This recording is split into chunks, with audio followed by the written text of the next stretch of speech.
entire GMAT turnaround time, I would say, was relatively on the shorter side. I set myself a goal to sort of, be done with it in 4 months. And I think it was a reasonable amount of time because if I would have to break it down, like I think I started doing GMAT coaching in like Jan 2016. And then for the first 3 months, the focus was on, I so I joined ScoreLeap, and for about 3 months, I was taking the classes. I had a structure around it. We were covering different modules and different kinds of questions, and then on the side, I was also solving the OGs. Okay. So that took like 3 months, and then I took 1 more month just to knock out as many mock tests as I could to be able to develop the speed, and also just to be able to perform in like a pressure situation, right? So I would sit at home and make sure that my room resembled the test room as much as it could, right? So the whole GMAT preparation cycle was about 4 months. And then on top of that, I would say, the applications and all of that was about like 9 months. And I can, be more descriptive if you want.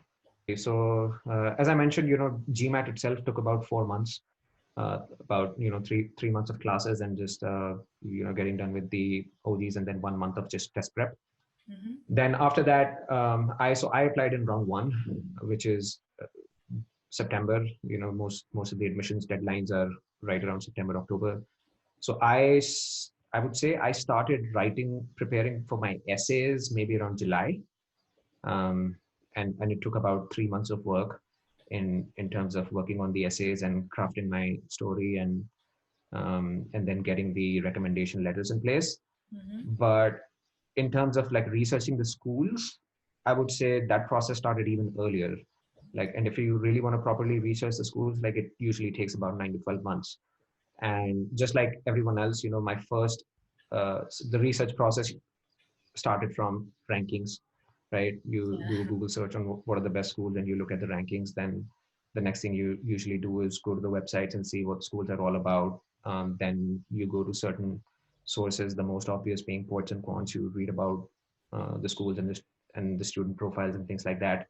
Yes. Then you sort of move into the next phase, which is primary research, where you actually go out to like MBA career fairs, and you attend like the webinars posted by different business schools, and you kind of start tapping into the network of students who went to these schools and got their MBA to get like some anecdotal um, some anecdotes of their experiences.